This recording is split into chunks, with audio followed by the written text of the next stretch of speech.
네 번째 팀 발표 들어보도록 하겠습니다. 안녕하십니까. 소리로 듣는 책, 손끝으로 느끼는 책, 김에 듣는 책, 느끼는 책, 독서도가리 대표 문은주입니다. 가물가물 김민화. 소아 당뇨병을 앓은 지 어느덧 36년. 그 합병증으로 인해서 시각장애인이 된 지도 벌써 17년째. 길다고 생각하면 긴 시간이었고, 짧다고 생각하면 참 짧은 시간.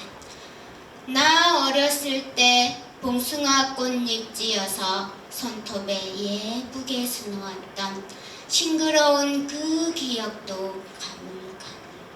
20살 성년의 날 그 누구에게 받았던 20송이 장미 빛깔도 가물가물. 항상 건강관리를 잘 하셔서 얼굴에 세월의 흔적을 느낄 수 없었던 아빠의 얼굴도 가물가물. 물론 이제는 세월의 연륜이 쌓여서 그렇기도 하겠지만 항상 이 아픈 막내딸 걱정 때문에 흰머리 늘었다는데, 그 말을 듣는 순간 나의 두 볼에 뜨거운 눈물이 흘러내리네. 보이지 않아서 가물가물. 많은 시간이 흘러서 가물가물.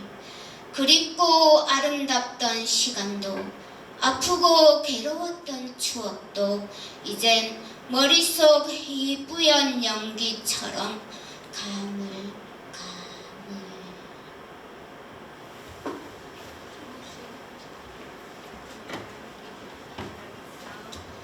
안녕하십니까. 저희는 2013년도 독서를 통해 내 안의 나를 찾다로 시작해서 2014년 듣는 책 느끼는 책으로 동아리 명칭을 변경 후에 2020년 현재까지 거의 월 2회 정도의 독서 모임을 지속하고 있는 듣는 책 느끼는 책 동아리입니다.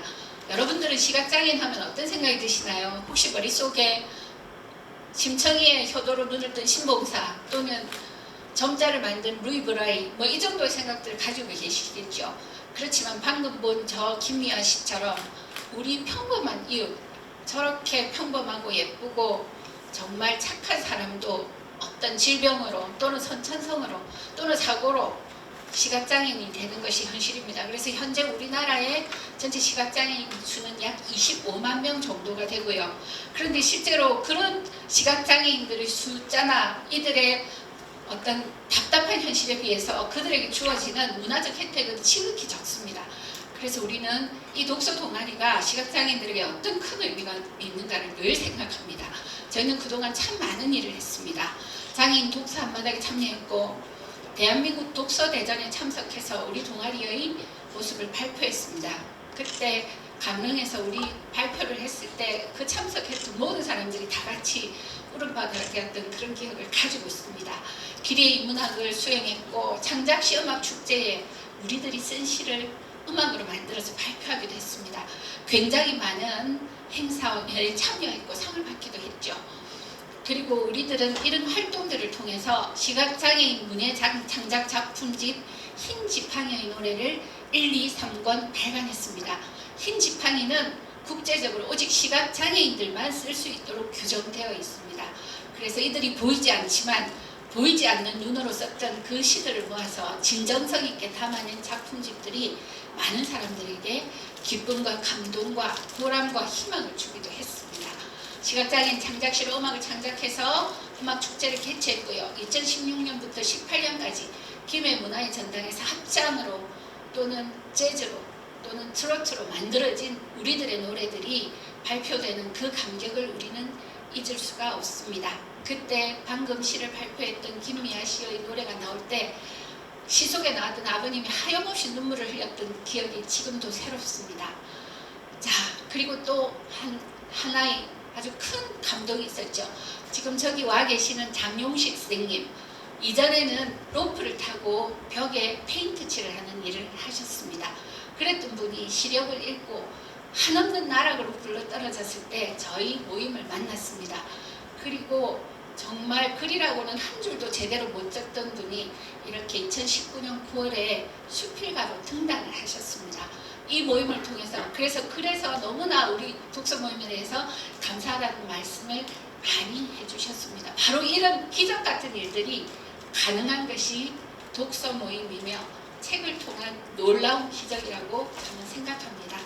저희들에게 사람들 묻습니다. 너희들 뭐하니? 자, 이처럼 평범하게 저희들 독서 모임 합니다. 한 달에 두 번 정도의 독서 모임이 이루어지고 있고요. 김해에 가면 소리 작은 도서관이 있습니다. 왜 소리일까요? 보지 못하니까 그렇겠죠. 우리가 시력으로 받아들이는 정보는 전체 정보의 약 80% 정도입니다. 그렇다면 저분들이 보지 못한다는 것은 겨우 듣고 만지는 것으로 20% 정도밖에 정보를 받아들이지 못한다는 얘기죠. 그나마 어렸을 때 시각장애인 된 분들은 제대로 교육을 받아서 점자를 읽을 수 있지만 90% 이상의 시각장애인들은 점자조차도 읽지 못합니다. 어른이 된 뒤에 사고나 기타 질병으로 성인이 된 뒤의 시각장애인들은 점자 이미 감각이 무뎌지고 그 교육의 기회도 별로 없기 때문에 점자도 읽을 기회가 별로 없습니다. 그래서 오디오북 많은 그런 콘텐츠들이 만들어지고 있고 그것을 이용하고 수업 시간에는 제가 또 좋은 책들을 골라서 이렇게 발췌독해서 그것으로 토론하는 형태로 수업합니다.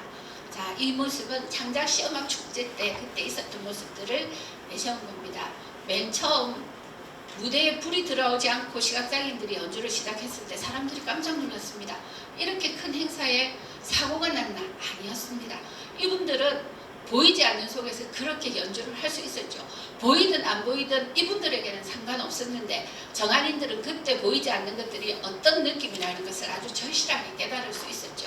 자, 이때 발표된 노래들이 지금 음원 사이트에도 이미 올라가 있습니다. 자, 그리고 흰지팡이의 노래 이거 3권 출판 기념의 모습입니다. 너무 좋아하셨죠? 물론 1권, 2권도 나왔지만 그때는 단순히 문집 형태로 나왔고요. 3권은 이렇게 정식 도서 형태로 나와서 2019년 인문독서 아카데미 이렇게 정리하고 마무리하는 그때의 전국의 인문독서 아카데미 수행 기간에 이 책이 배부되기도 했습니다. 비록 서툴지만 그리고 보이지 않는 눈으로 썼지만 그 속에 담긴 진정들이 전국으로 퍼져나가고 사람들에게 감동을 주었다는 기쁜 소식을 들었습니다. 자, 그리고 우리들 시각장애인분들 보이지 않기 때문에 어디를 가는 게 무슨 의미가 있을까? 그렇지 않죠. 이분들이 가장 좋아하는 것이 이렇게 문학교육 기행 나들이 가는 겁니다. 오늘도 저 김해에서부터 기꺼이 같이 가고 싶어 하셨고 오시면서 너무 좋아하셨습니다. 그래서 이런 기행의 기회들이 좀 더 자주 주어졌으면 하는 것이 저의 바람입니다. 공주 풀꽃문학관 방문했을 때 나태주 선생님께서 궁금을 치면서 같이 노래 불러주고 이런 기억들이 가장 행복했던 기억으로 남아있다고 회원들이 여러 번 말씀하십니다. 자, 우리들 굉장히 시각장애인들에 대한 오해들 크죠. 자, 처음 만났을 때 횡단보도 건널 때, 식사할 때, 계단 이용할 때, 자, 그리고 의자 앉을 때, 좁은 곳을 안내할 때 간단한 이런 것들 써놓았죠. 그러나 이런 구체적인 일들보다 더 중요한 것은 정말 보이지 않는다는 것은 굉장히 불편하지만 그렇다고 해서 여러분들이 생각하는 그냥 일반적으로 아무것도 할 수 없는 그런 무능한 존재들 절대 아니라는 것을 정말 알아두셨으면 좋겠습니다. 자, 이 우리 흰지팡이의 노래 3권에 쓰여졌던 글, 자, 이런 걸 쓰셨습니다. 빛을 완전히 읽고 중도 1급 시각장애인이 된 분이십니다. 자, 이분은 이렇게 말씀하셨어요. 중도 시각장애인이 된 사람들은 모두 한 번쯤 죽음을 꿈꾸게 될 정도로 극심한 상실감과 고통에 시달립니다. 하지만 900량의 눈을 잃어도 끔찍한 고통의 시간들을 잘 견뎌낸 선물로 주어진 나머지 100량의 희망을 가지고 씩씩하게 잘 살고 계시답니다. 헬렌 켈러는 보이지 않는 사람들에게 보는 법을 가르쳐야 되겠다고 했습니다. 보일 때는 보는 게 당연하죠. 하지만 보이지 않으니 보는 것이 기적 같은 일이었다고 생각됩니다. 여러분들도 그렇게 많은 기적들을 그저 무심히 흘려보내고 있지 않으신지요? 여러분들에게 말씀드리고 싶습니다. 기회가 있을 때 눈앞에 펼쳐진 멋진 세계에 감동하고 그것을 온 마음으로 보십시오. 그것이 진짜로 보는 것입니다. 보이지 않는 눈으로 쓴 우리들의 작은 마음들을 세상에 내놓습니다. 부디 정한인들에게 위로와 용기가 되기를 바라는 마음입니다. 서투르고 부족해도 눈이 보이지 않지만 희망으로 살고 있는 사람들이 내미는 손이라 여기시고 따뜻하게 맞잡아 주시기를 부탁드립니다. 여러분 주변에 시각장애인들이 보이시거든 너무 가까이 너무 친절하게 하시지는 말되 혹시라도 위험에 처해 있거나 도움을 요청할 때 기꺼이 손을 내밀어 주십시오. 그리고 그분들과 마음으로 소통할 수 있는 기회가 있다면 진정으로 이해하고 받아들여 주십시오. 우리들 책으로 매일매일 조금씩 잘하고 있습니다. 그리고 그 책으로 더 큰 행복을 만들어가고 있는 중입니다. 그래서 듣는 책, 느끼는 책은 이 세상에서 제일 행복한 독서 동아리입니다. 들어주셔서 감사합니다.